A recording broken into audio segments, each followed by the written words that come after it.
Good morning, everyone. Good afternoon.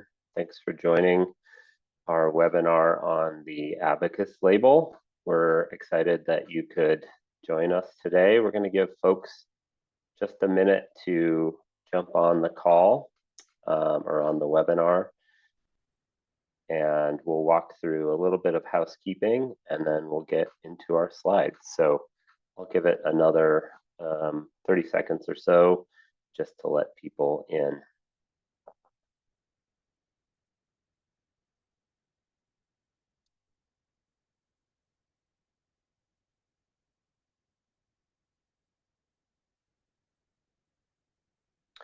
Okay, thanks for joining again. This is the Abacus Label webinar presented by Verra. I'm Spencer Plum, Senior Manager for Forest Management Innovation at Verra, and I am lucky to be joined by Sujith Gantoju and Leela Rosen, and our wonderful Verra team, Loreto, who is helping us with some of the technical capabilities here. So thanks for joining. Sujith and Leela will be helping with the questions. We are taking questions, and we will populate the questions for those that we can provide an answer with.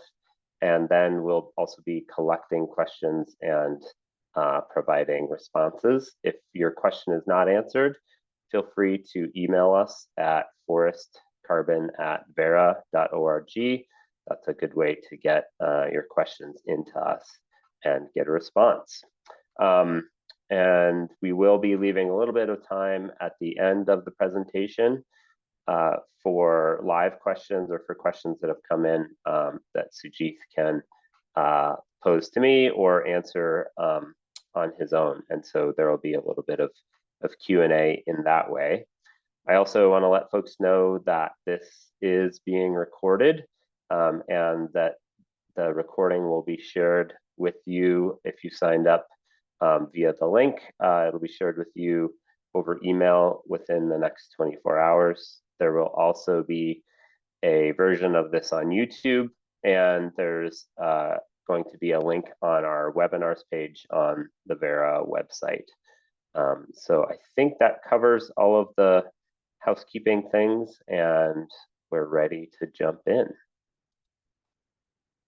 So here's a brief agenda for today. We'll be talking about the Abacus label development process, how we got to where we are with the label, a little bit of who was involved and the processes that this label went through in development. We want to provide an overview of key concepts, so what's included in the label and how it builds upon the VCS standard and Verra's ARR VM47 methodology. And then we'll get into a little bit more of the detail on the Abacus requirements and how they enhance what is already required in the methodology and the VCS program. And then finally, we'll just do a quick overview of the labeling process so folks understand if they're trying to apply for the Abacus label or apply the Abacus label to their projects, at what points they need to be thinking about these Abacus requirements and incorporating them into project design. So I want to start first with the purpose of the Abacus label. It's important to note that it's intended for use with Verra's ARR, afforestation, reforestation, revegetation methodology. And you'll see VM47 mentioned throughout. We do call that out as an eligibility criteria. It's possible that we could consider this for other methodologies in the future, but we want to make sure that at this point, using VM47 is a requirement of the methodology, and it specifically builds upon components of the ARR methodology and VMD 54, which is the ARR leakage module that accompanies the ARR methodology. It is designed to increase public confidence in nature-based carbon credit removals. And we think that the advancements here, because they have been vetted by this Abacus working group, shared with the public, and reviewed carefully by Verra staff numerous times, really do represent the cutting edge of quality for ARR credits. That is not to take away at all from VM47. We feel like VM47 sets a very high bar for quality and integrity in credits, and the Abacus label may not be appropriate for all projects in all places, but for those that can achieve the enhanced requirements that have been reviewed and vetted and brought forward through this process, it is a good way to show that extra effort that has gone into developing a project with the Abacus label. So we have some of the Abacus working group members here, or all of the working group members here listed.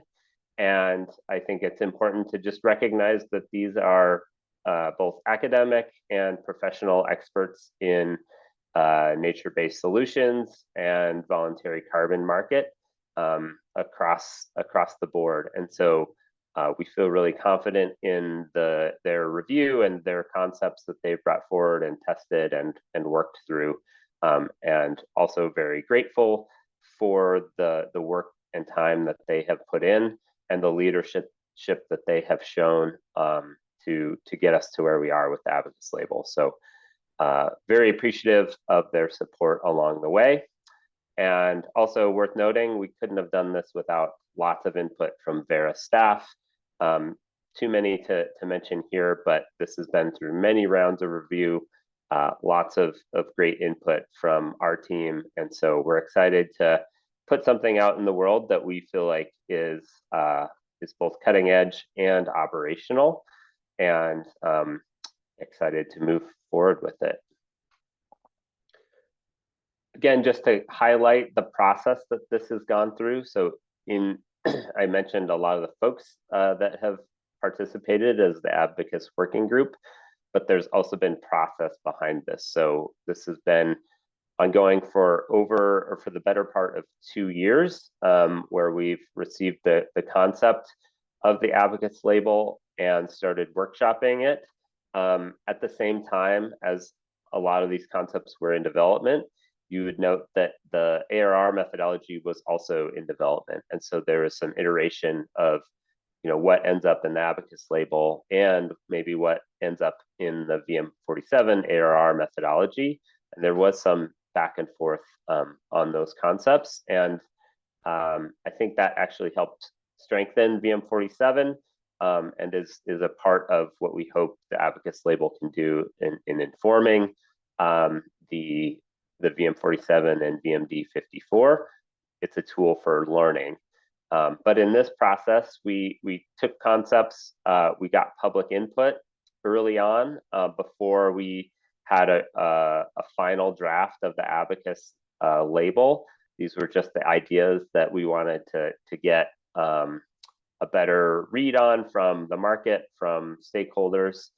And so we took that feedback, and the Abacus working group worked with that to develop a draft of the Abacus label, which then went back out to public comment, where we received recommendations and followed up on some of those with revisions, and then a final very thorough review and workshopping of the product that you see now on our website. And so that's been a close coordination between Verra and the Abacus working group. So while it has felt like a long time coming, we feel like this process is important to stick to. It's been, and the outcome of that is a label that we're proud of, and that we also recognize is just one starting point for this. So I want to step back and contextualize the Abacus label as a point on this curve, this innovation curve of the voluntary carbon markets, and in particular for afforestation, reforestation, and revegetation projects. we see this as a point, not the final point. And so, this is building upon CDM methodologies and what we learned from implementation and iteration in the CDM. It's building upon VM47, the current version, which is the 1.0 version, and VMD54, which is the 1.0 version, that are already in review for minor revisions. So we're already back to the drawing board with, or back to the refinement of the ARR methodology and making updates and changes based on live feedback. And we're also getting that from the Abacus label, and we also expect the Abacus label to go through future iterations. So I think it's just important to highlight that this is an iteration process. We learn by doing. We don't see that we don't have the luxury of just being able to put something out and expect that it's perfect the first time, but we also need to take action immediately. And so we are very much on this curve, and I think what's in this label represents that state of being. So the Abacus label really does build upon what is already in the VCS program requirements, and that includes the rules and requirements in the VCS standard and all of the supporting documents, the methodology requirements, VCS registration and issuance process documents, and the whole suite of program documents for the VCS standard. I think in particular, it's important to point out that things like non-permanence risk and our buffer contributions are required for all projects in the VCS. There's lots of rules that are also required. So safeguards for environmental and social well-being are part of the VCS standard, and so all projects have to demonstrate that they meet those requirements. But in particular for ARR projects, because of the rules in the standard and because it's the right thing to do, are required to demonstrate that areas were not degraded or deforested to enable the generation of carbon credits. I want to just emphasize that because that's been a question that we have received and we know is out there, and we just want to emphasize that this is part of the standard. It's required for every project that's operating in the AFLU space, that you'd be able to demonstrate this. It's important to note that this does not mean that projects that have been degraded within the last 10 years are not eligible at all. There are circumstances where perhaps illegal deforestation or natural disasters may have caused the loss of forest, and we would want to be able to remedy that. And so there are ways to demonstrate that a project area was degraded for a reason other than the generation of carbon credits, and that would allow a project that has been degraded within the last 10 years to be eligible. The Abacus label also builds upon VM47 and VMD54. I've been hammering this point, but I think it's worth detailing out a little bit more of what this means and how the Abacus label builds upon it. So in VM47, the area-based approach that is required to be used in the Abacus label uses a remote sensing derived dynamic performance benchmark, and that's for all projects that are using the area-based approach, not just Abacus projects. So all area-based projects use this remote sensing dynamic performance benchmark to demonstrate that the project is both doing something that wouldn't have happened unless project intervention, and is able to provide a real-time quantification or dynamic baseline assessment of what's happening in absence of project interventions in comparative sites outside of the project. So we really feel like this is a hallmark of VM47, and it really sets it apart as a methodology. And the Abacus label builds upon this. There's a reason that the Abacus label is associated particularly with this methodology, and it really does correlate with the ability to use this dynamic performance benchmark in the ARR methodology. We also have requirements in the methodology for additionality. So all projects are required to demonstrate regulatory additionality. Common practice additionality for area-based projects is demonstrated through the dynamic performance benchmark. And then those projects that have financial return, have other sources of financial revenue, will also be required to use a financial additionality test. And that is on top of, or that is only required for those projects that have additional revenue. And we'll talk about how the Abacus label builds on that independently. The ARR projects also require the use of VMD54, the leakage module. And so that is, any ARR project is going to have that. And we'll talk about how Abacus builds upon that. And then our methodologies also have GHG accounting and uncertainty requirements that are specified in the methodology as well. So should come really as no surprise that we're going to highlight these exact things in the enhanced requirements. So the Abacus label does have additional or sets a higher bar for additionality and baseline setting, GHG accounting and uncertainty, our permanence requirements, and leakage. And so we can dive into those specific areas, but you'll kind of see that these are linked, color-coded in this slide to suggest that, you know, there is already a high bar being set, and the Abacus label is moving that bar ever so, maybe not even slightly, but ever so higher. So I think we'll dive into some of the details of the Abacus eligibility here.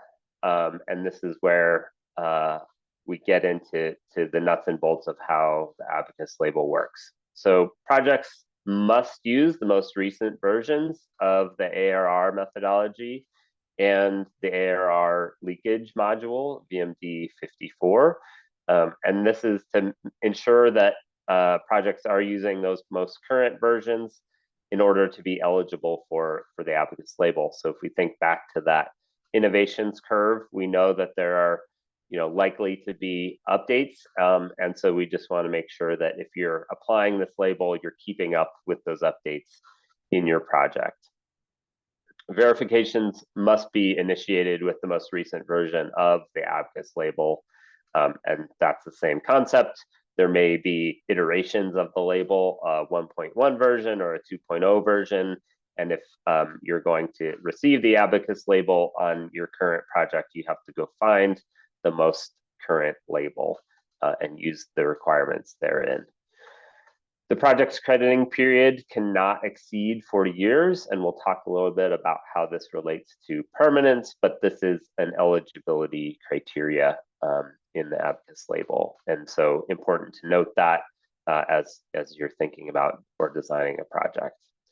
Abacus labels must apply to an entire verification period. So you can't start the Abacus label or process or demonstrate that you're using the Abacus label halfway through. It has to be for the entire length of the verification period, because it's going to apply to all of the credits that are issued from that verification period. And then Abacus labels cannot be issued retroactively, meaning that we can't look back and say, oh, well, that ARR project used VM47 and it met, you know, the requirements of the Abacus label. You know, they, at the time, if they weren't using the Abacus label and meeting those requirements and applying or requesting application of the Abacus label, we're not able to go back and retroactively apply.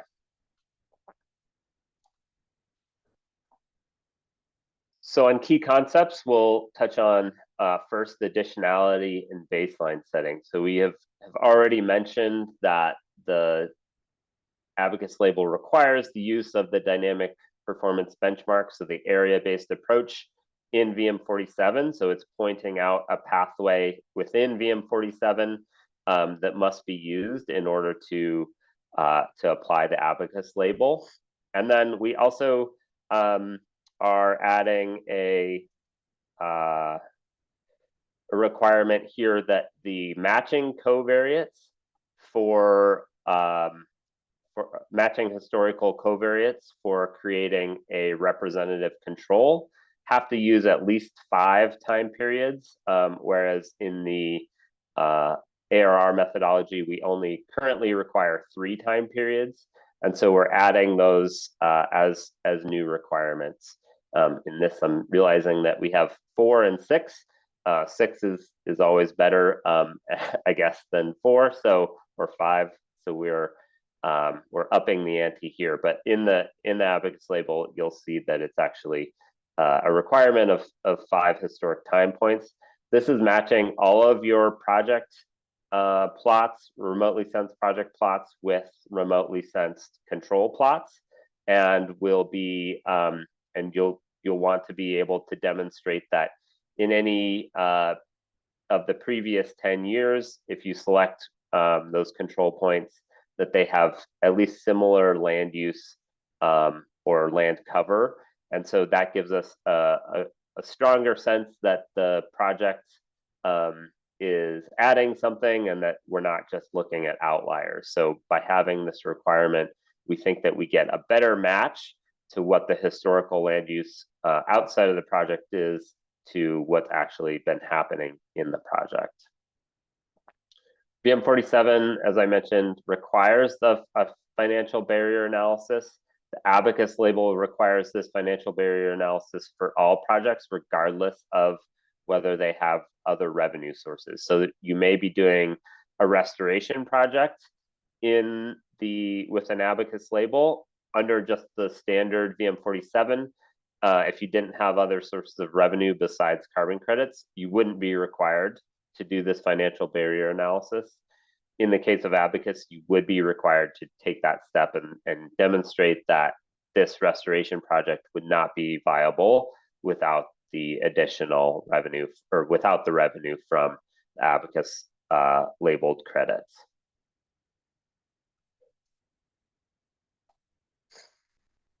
So for the GHG accounting and uncertainty principles, projects are required under Abacus to do rigorous in situ, so site-based or plot-based quantification, and share that data publicly. So you should expect to be able to publish either as part of your verification reports or your monitoring reports and publicly on a website, all of the data that you're collecting from within the project to show increases in carbon stocks. You should also be planning to publish all of the models and allometric equations that you're using to assume or to make assumptions about things like below ground biomass and other carbon pools associated with the project. So publishing that all as part of the project, or at least publicly available on a website that is going to be checked by a validation verification body, but then also by buyers that are looking at these credits. So it should be easy to find and be the full set of data that you're using to quantify the removals from these projects. For permanence, the Abacus label requires that projects be ecologically suited. So I think of this as meaning that you should be planting a forest type that already exists or has existed in this area, or maybe a future forest type for this area given climate change. So it needs to be ecologically appropriate, and that also covers planting forests where forests likely have been or are likely to be in the future. And it also means that we, in the Abacus label, prohibit the use of plantation forestry, as we don't see that that is an ecologically suitable type of forestry. It doesn't mean that you can't plant the appropriate species, and maybe there's a few species that are more appropriate for that area, and you may want to limit that because you think that's your highest probability of success. But the planting of those trees as a plantation, particularly for the production of wood materials, would be prohibited under the Abacus label. The 40-year crediting period also relates to the permanence. So the idea here is that projects should be relying on carbon credits to get their projects up and running and set up, and pay back the upfront costs using those crediting or using those credits. However, over the long run, the idea is that projects will be able to have a sustained source of revenue that doesn't rely on carbon credits. And so those other products, be they agroforestry products or other plans to maintain that forest cover, are required to be demonstrated throughout the project verifications.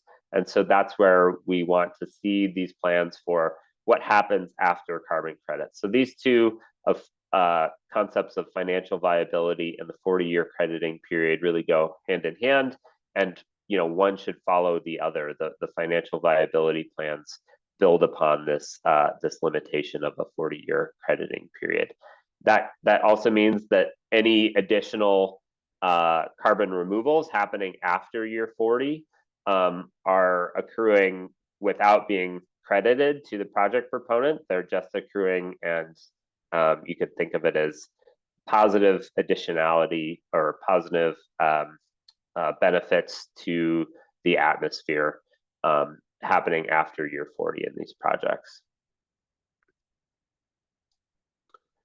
And then finally, the additional requirements around leakage.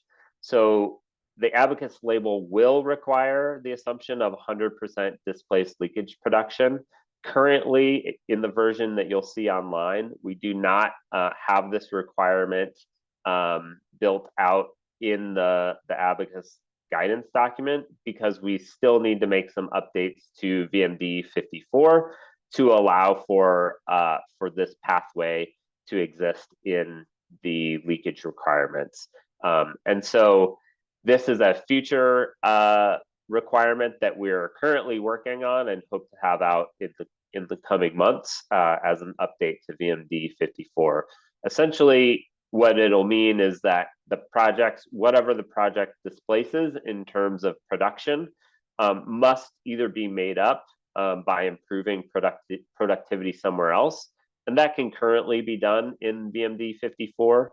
But the piece that we don't have yet is requiring or allowing for projects to increase production of a different food commodity or agricultural commodity within the project, and accounting for the commensurate land sparing effect of whatever agricultural commodity was moved off of the project or off of the land to allow for the project. And so as we make these changes, this requirement will be updated in the Abacus label. Currently, the requirement is just to use VMD 54 and take the leakage deduction as specified by the leakage module. In that module, you are able to do the improving productivity of the same commodity in the surrounding areas. So you can do this increase in productivity elsewhere, but you would have to just follow the method or the module for that.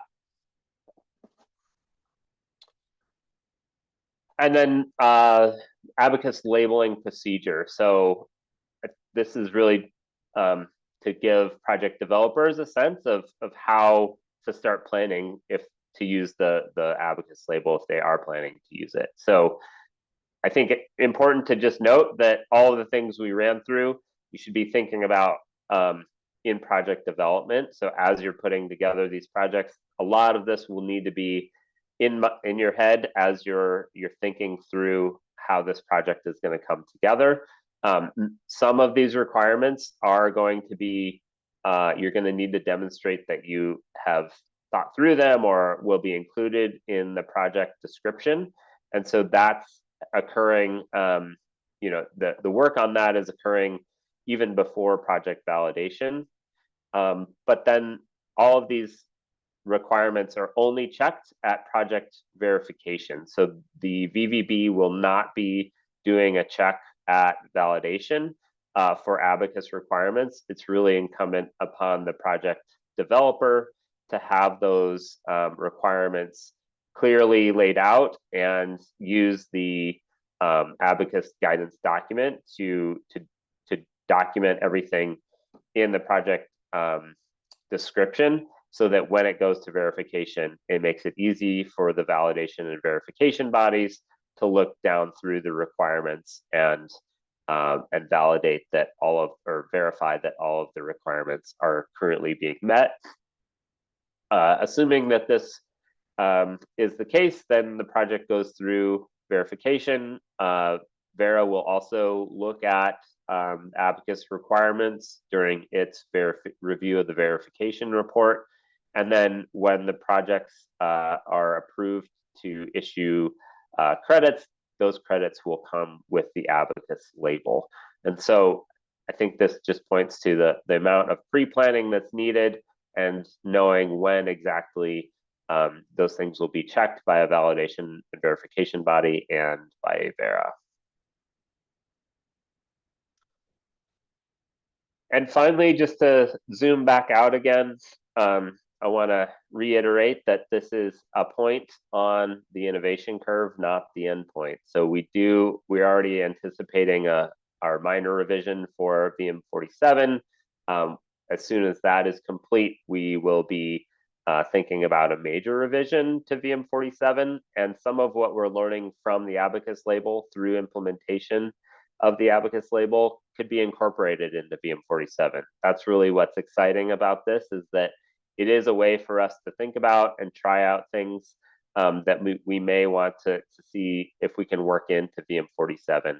It's a tool to increase the amount of iteration we get to do and really put some new concepts to the test in implementation. And we think that the folks that are the project developers that are willing to do that should be rewarded for that with the application of the Abacus label. So I really applaud those that are thinking about it and hoping to apply it. I think it'll improve as we go, and we're always open to your feedback and welcome conversations about things that we can do better or things that are working great. It's always good to hear positive feedback as well. So we do encourage this community of folks to weigh in with your thoughts and give us your opinions, which are you're likely to do. So thanks for the time this morning to review the Abacus label. I think we will pause here for some questions, and please get in touch with us if you have other comments or questions. Again, you can reach us at forestcarbon@verra.org.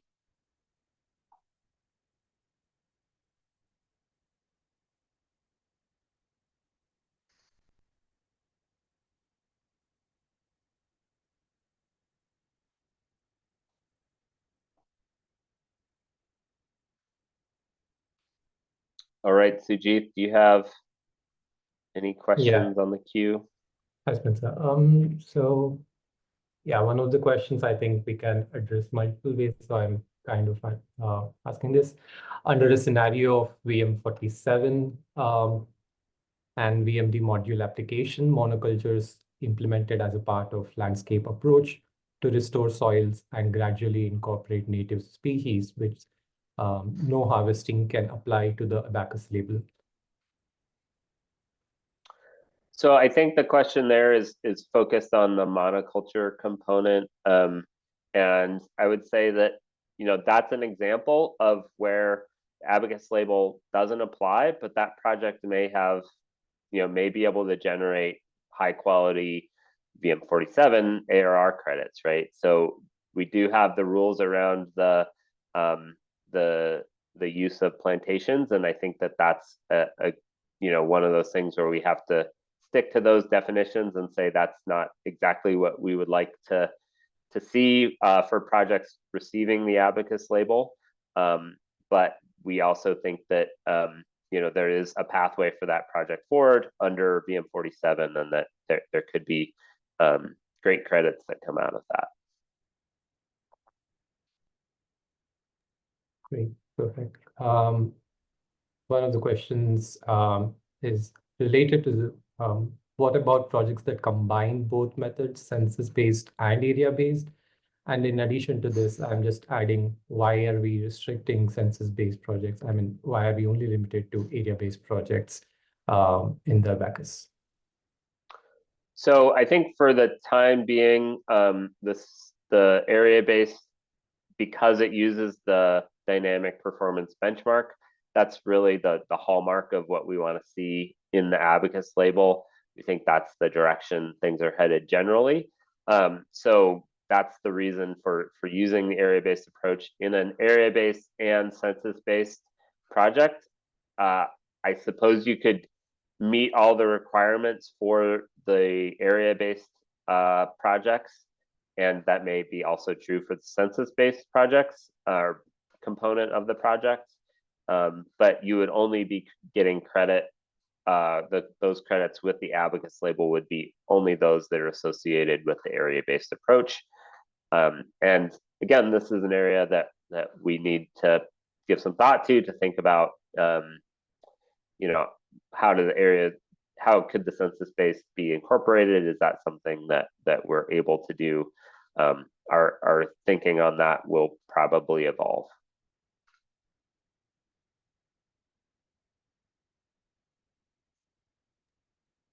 Great.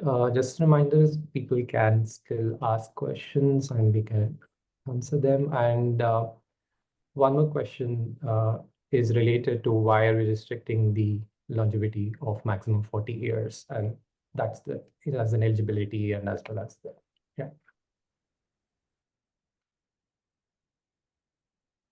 Sorry, Sujit, could you repeat that? I'm just saying that we have 40-year maximum limit period. So why have we restricted to 40-year period?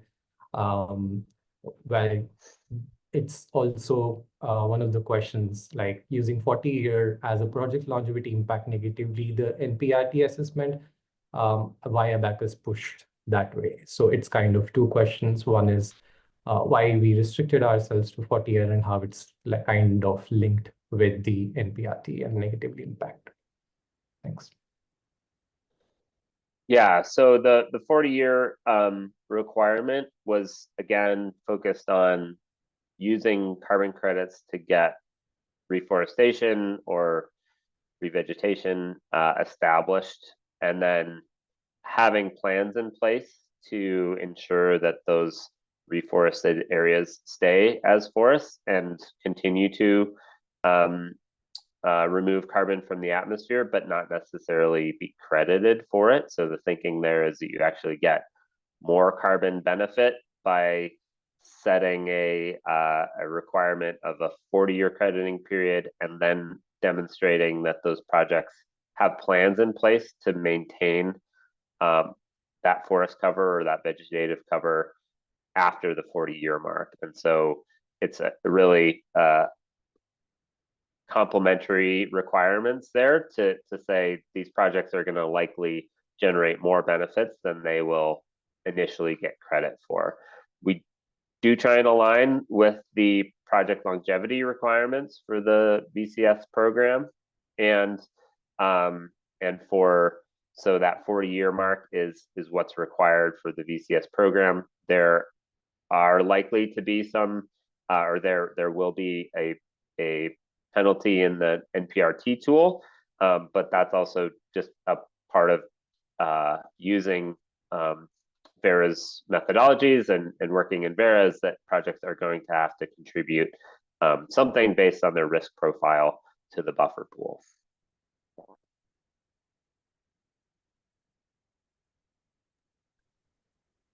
Great.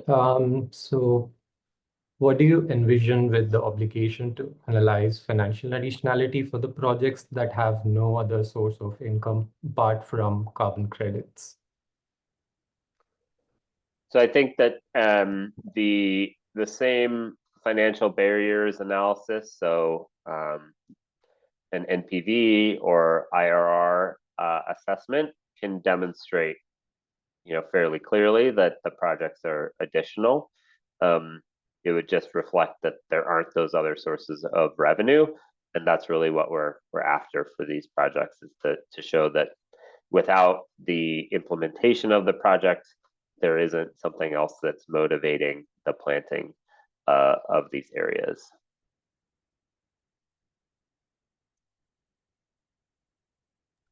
Okay. There's one question which asks, related to VM47, is this methodology? It's kind of mixed. I'm trying to understand. So is this methodology applicable for degraded lands, but with biomass cover of non-native species? There are many activities that can enhance environmental services in the forest of the non-native species, but it has already a biomass cover of more than 10%. Can this approach as a deviation? So it's kind of out of Abacus, but yeah, related to VM47. But yeah, if you can address that. Yeah, I can address that. So that would likely be eligible. I think for any of these sort of project-specific questions, we have to caveat that a validation verification body is going to have to review those specific details. But in the minor revision for the ARR methodology, we are expanding the use of the area-based approach for projects that are doing things like assisted natural regeneration, where there might already be some forest cover on the landscape, but the activities that a project is planning is likely to or planning to increase that vegetative cover. So currently under the 1.0 version, that would not be eligible, but under the 1.1 version, we would expect that to be eligible. And I'll just note that 1.1 version, we're working on to get that out, hopefully this month or early in October. So juggling multiple things here and just trying to make sure we get it right, so that we recognize that that's an important one to change. Great. So could you please talk more about what Abacus understands as ecologically suited? Are we talking about restoration of landscapes to its original vegetation type? If so, agroforestry and silvopastoral projects would likely be excluded. Is that correct? I think we have specified in the Abacus label that there are certainly carve-outs for agroforestry and silvopasture, because those are activities that can both help provide environmental benefits, help do some level of restoration, while also providing food production on these landscapes. And we think that that's a really important piece of the Abacus label, that projects are able to both be food engines for these regions, but also be carbon sinks. And so it does not exclude the use of agroforestry. There may be some projects that are strictly focused on restoration and using those appropriate native species, and that's eligible, but it isn't a requirement. Okay. Could you clarify how specifically the Abacus standard will augment the Verra buffer pool? So the requirements around the permanence are outside of the buffer pool. So all projects will have to use the non-permanence risk tool, whether or not they're using the Abacus label. The requirements in the Abacus label add on top of that the non-permanence risk tool. So the requirement around 40-year project longevity, a plan for ensuring that the stabilization of carbon stocks after crediting, and the use of ecologically appropriate species, being able to demonstrate that those species are likely to exist in the next 100 years, or be able to survive in that area for the next 100 years, are all additional ways that a project can demonstrate that it's likely to be have a high level of permanence or durability.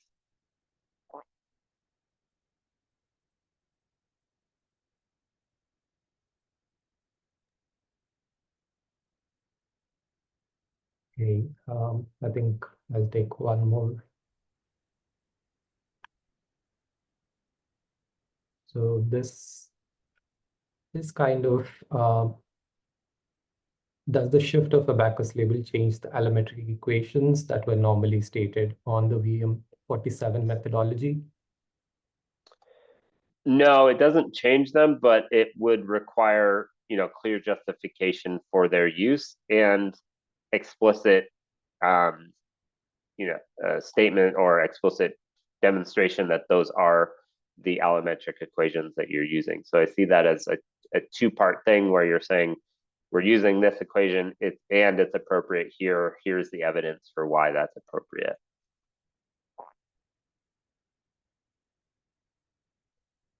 I think it's worth noting on that as well that a validation verification body is always going to review those in any VM47 project. It is not always publicly made public. So that is one of the changes in the Abacus label.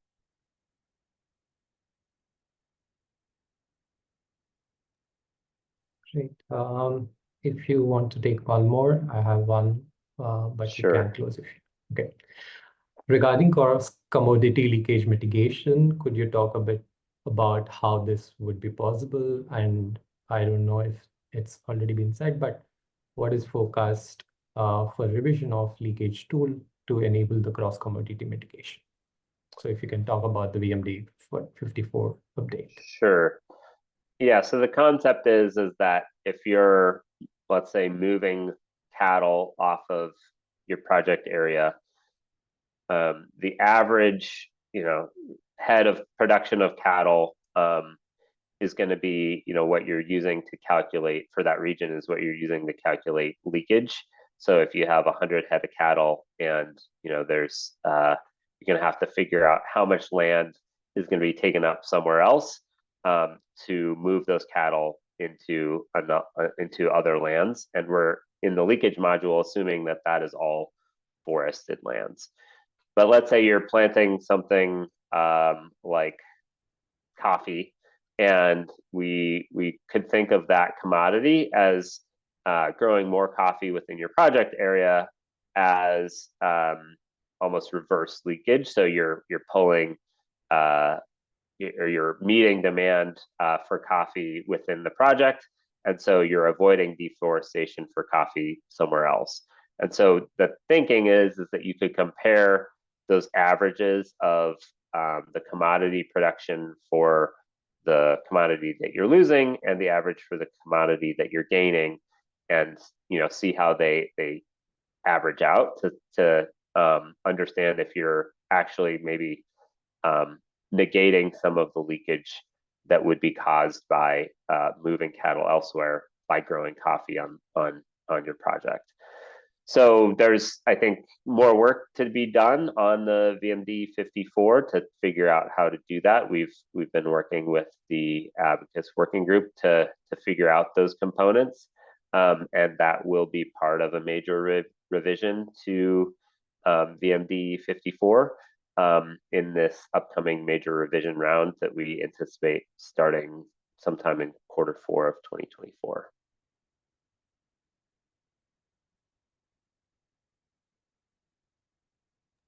Yeah, perfect. Nothing from me. Great. Well, thank you for the time today, and thanks for the good questions. And we look forward to being able to get more of those from you, and hopefully provide responses in written emails for your questions. We look forward to those of you who plan to use the Abacus label. We know that there will probably be questions along the way, so we are always open to hearing from you and getting feedback on how it's going. So think that's all for us. Thanks very much for your time and attention.